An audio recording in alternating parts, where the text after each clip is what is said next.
Assalamualaikum warahmatullahi wabarakatuh. Kami dari Institut Agama Islam Syekh Maulana Koribangko, Fakultas Tarbiyah dan Keguruan, jurusan Manajemen Pendidikan Islam. Di sini kami akan mengumpulkan atau memenuhi tugas mata kuliah Manajemen Layanan Publik, Manajemen Humas dan Layanan Publik dengan dosen pengampu, dosen Dr. Edi Wardani, MPD. Baik, di sini kami dari kelompok 2 yang akan menjelaskan tentang kedudukan dan strategi humas. Di sini saya Hafazoh dengan NIM TMPI 10-2022-006 yang akan menjelaskan tentang kedudukan humas dalam organisasi dan strategi humas. Baiklah, di sini saya akan menjelaskan terlebih dahulu tentang humas. Humas atau hubungan masyarakat merupakan salah satu fungsi untuk menghubungkan pihak-pihak yang berkepentingan dengan organisasi. Pada dasarnya, hubungan humas biasanya dikategorikan menjadi 2 bagian, yaitu hubungan internal dan eksternal.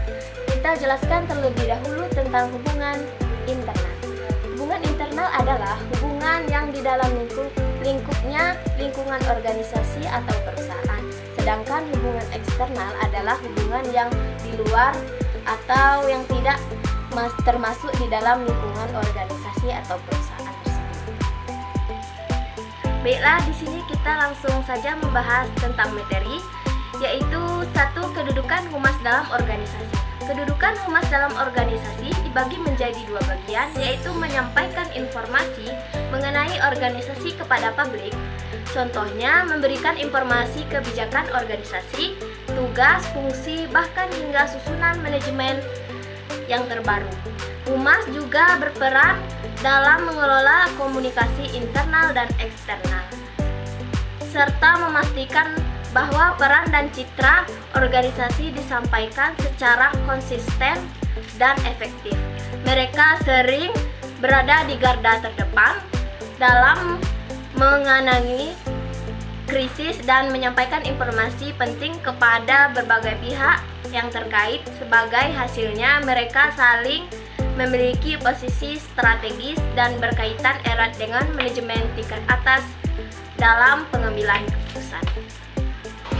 Kedudukan humas dalam organisasi juga suatu pendukung manajemen. Peran humas sangat penting dan strategis bagi organisasi. Tidak ada yang meragukan peran itu, namun kerap menjadi pertanyaan kemudian apa dan bagaimana letak atau kedudukan humas dalam struktur organisasi. Sehingga pada akhirnya, peran yang diharapkan akan dilakukan humas itu bisa terwujud dalam praktek status dan besarnya perusahaan atau organisasi tersebut. Besarnya perusahaan tidak otomatis diikuti oleh kesadaran untuk menyelenggarakan fungsi humas. Perusahaan besar tidak selalu berarti memiliki departemen humas yang besar pula. Banyak perusahaan besar yang tapi memiliki departemen humas yang sangat kecil. Sebaliknya, perusahaan yang relatif kecil ternyata memperkerjakan banyak staf humas dan bahkan bagian humas itu masih mengkonsultasikan humas dari organisasi luar. Karakteristik perusahaan atau organisasi. Setiap perusahaan pasti memiliki kebutuhan tersendiri yang tidak bisa diseragamkan dengan kebutuhan perusahaan lain. Perusahaan membuat produk konsumen yang bersifat massal, semisal sabun, sampo, dan makanan. Pasti lebih mengarahkan dana untuk keperluan periklanan dan tidak terlalu mementingkan humas. Hal ini berbeda dengan perusahaan industri yang bersifat teknis. Misalnya perusahaan membuat produk hasil teknologi baru, atau perusahaan yang bergerak pada bidang asuransi, reksadana, investasi, dan sebagainya. 2. Strategi humas. Strategi humas atau hubungan masyarakat dapat melibatkan berbagai pendekatan seperti 1. Memahami audiens atau target dan kebutuhan mereka. 2. Menyusun pesan yang jelas dan relevan. 3. Menggunakan berbagai saluran komunikasi yang efektif seperti media sosial, konferensi, first, dan kampanye pemasaran. 4. Membangun hubungan yang baik dengan media dan pemangku kepentingan. 5. Mengukur dan mengevaluasi dampak dari kegiatan humas untuk harus meningkatkan strategi. Contoh humas dalam pendidikan yaitu sekolah.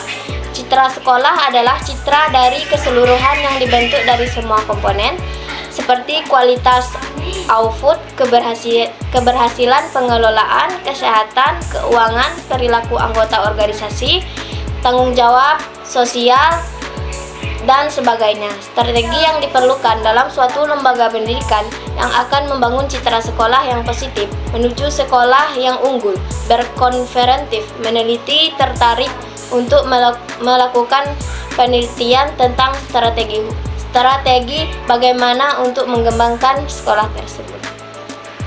Kurang kompeten seorang guru dalam menyampaikan bahan ajar apabila dalam proses pembelajarannya, yaitu dengan cara tidak langsung atau melalui daring, berpengaruh terhadap hasil belajar.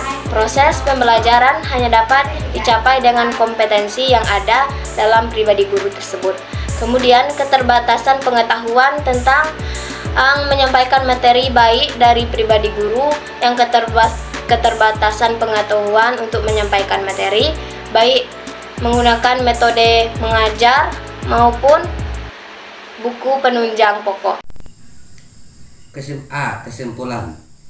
Sebuah langkah humas perusahaan atau perorganisasian dalam melakukan kegiatan internal maupun eksternal perusahaan atau organisasi.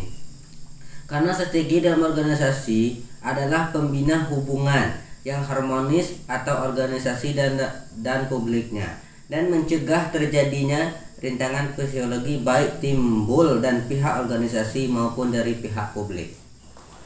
Tujuan humas dalam strategi dan operasional humas yaitu mengacu kepada kepentingan pencapaian saran dalam kurung target atau tujuan untuk menciptakan suatu citra dan reputasi positif dalam suatu lembaga.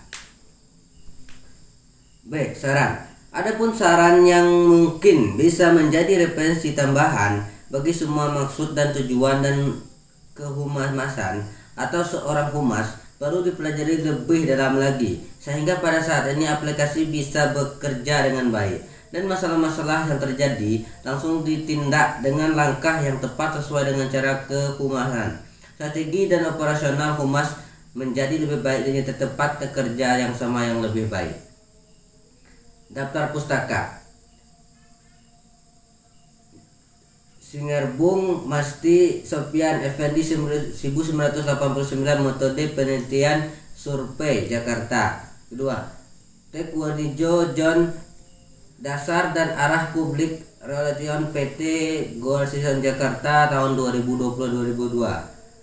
Alfandi tahun 2021, Manajemen Sumber Daya Manusia Pekanbaru, Zanifa Publishing.